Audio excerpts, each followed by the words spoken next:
Hello friends. Today we're talking about scheduling things that you keep missing. When you have something that you put in your planner, you have all purposes and intents of doing that thing. Let's say it's a weekly home blessing hour or it's clutter stop or whatever it is. Doesn't matter what it is.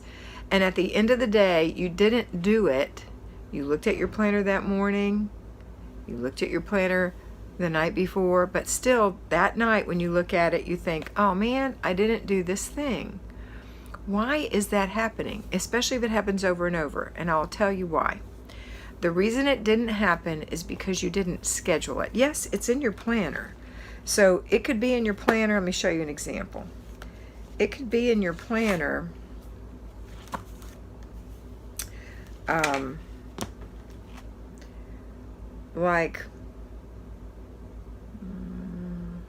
Okay, we'll do this one. We've got, it's car and purse day. You've written that at the top maybe, and you've got some things you have to do. You've got an appointment, you've got to work a little bit. I do, this is me. And right here is car and purse day, 4:30 to 5 p.m. And then I've got to go to a football game. If I didn't put this down here from 4:30 to 5 p.m., I'm probably not going to get car and purse day done. It has to be at a particular time. So it's like making an appointment with yourself. If you just write it down and you don't have it set as an appointment, it's probably not going to happen. The reason is that an appointment gives priority to something. And you want priority of the things you want to do in your house because these things aren't going to get done unless you do them. And if it's part of streamlining your house for your family, it's a priority. Let's talk about priorities for a minute. When you have a brain dump, you dump things down and you prioritize them, you're putting the most important thing first, right? So when you're creating your planner for the week, maybe you're using things from your brain dump, things that you've been wanting to do. Maybe you are looking at the regular FlyLady plan, things that you feel like you need to do. The reason these things become a priority is because there is something you want to do for your family, because your family is your priority. You want to streamline your home so that things are easy to find and the home is easy to live in, giving everyone more time with each other and less time in chaos. So when you're planning out your day, you can't say, well, I'll do the weekly home blessing hour if I get a chance. Well, you won't ever get a chance. You have to plan it for a specific time. So the reason I say that is because no one wants to do those things. It takes an hour. You know, I talked to you about letting your children do things or delegating things to your children that take 5 or 10 minutes. You have to do something for a whole hour, weekly home blessing hour. Now you might delegate it into little pieces and give some away, but it still requires your overseeing for that hour. And so as a human being, it's not something you want to do. It's not hard. If you went to a job where you were paid to work and somebody said, okay, for the next hour, you have to vacuum, dust, mop, and clean the glass and empty the garbage and run a load of laundry. And then that's all you have to do. You'd think, oh, that's so easy, and I'm only allowed to spend 10 minutes in each one of those areas. I could totally do that. But somehow when it's in your home, it's like, oh no, it's so much work, okay? The only reason I know that is because I am you. I know how that feels. So you have to schedule it and get it out of your mind. Get out of there. Don't play in there. If you do, you're going to get stuck in a rut, and you're not going to want to do your work. The idea is to ideally get your work done as early as possible in the day. So if it is car and purse day and it's also zone 2, the kitchen, you're going to get up in the morning as an at-home homemaker, do your morning routine followed by your 15 minutes in the kitchen, followed by the 5 or 10 minutes in the car that you do every week. And then you're done. The only thing left to do is clutter stops, where you're looking around for things that are out of place. They've already been decluttered in the past. They have a home, they're just not in their home. So you're picking it up, not passing it up, 3 times a day. If you have little ones that dump toys on the floor 4 times a day, putting those back. And then your after, you got to make dinner, and then your after dinner routine and your before bed routine.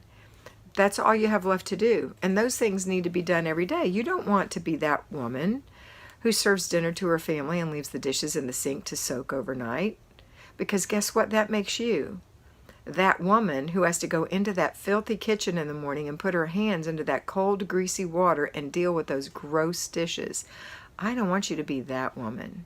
I want you to be the woman that walks down the stairs or comes around the corner into a bright and beautiful kitchen with an empty sink, a dishwasher full of clean dishes or a dish rack full of clean dishes, sparkling counters, swept floor. It feels so much better than to come into drudgery first thing in the morning. It's no way to start your day. That's why you want to prioritize. So prioritize your tasks. Now, it doesn't mean when you prioritize something that you must do it first thing in the morning. That doesn't make it a priority just because you're doing it first thing in the morning. Your day may be such that you can't do your weekly home blessing first thing in the morning, or car and purse day, or errand day, or whatever it is. And you have to plan that for when the children are napping, or when your husband gets home from work, or some other later time. Maybe you have to go visit your father in the hospital and you're just going to not be able to do that until later in the day. And so maybe it's at 3 instead of at 10 in the morning. But if it, let's take the weekly home blessing hour. So you've planned out your day. You know you're going to see your father. You know you're going to be back at 3 o'clock in the afternoon. And then you can plan 3 to 4 weekly home blessing hour. Go in your house, get it done, put your stuff away. You're going to feel so good for the whole week because you did that. And each thing you prioritize in that manner is going to make your life easier.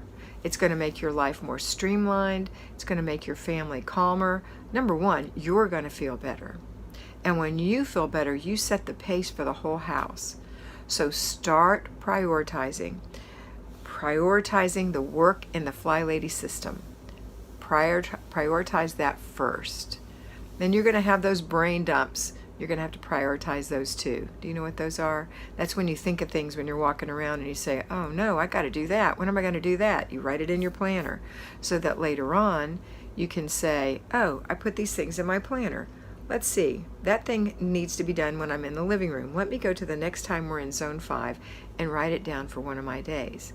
That thing, whatever that thing is, clean the shelves, vacuum under the cushions, whatever it happens to be. You could be in deep clean, you could be in declutter, but it's a priority and you put it down in your planner. And next time you see it, you can say, oh, I see you. I have a plan for you. And you really, really do. Okay? So remember that the 3 reasons you're doing this is to have control in your home, peace in your life, and finally learn to love yourself. By doing this, by scheduling your work, by making appointments with yourself. Just like if you were mentored by me and you were mentored on Thursday at 2 p.m., it would be in your planner, Kat 2 p.m. That's an appointment. You set that time aside. It's the same for what you're doing in your home. Set the time aside, hold yourself accountable, check it off on your planner at the end of the day. You're going to feel so much better. I'm so glad you were here to listen to this today. I hope that you take these things to heart, and I hope that you always remember that you are beautiful. So, be beautiful.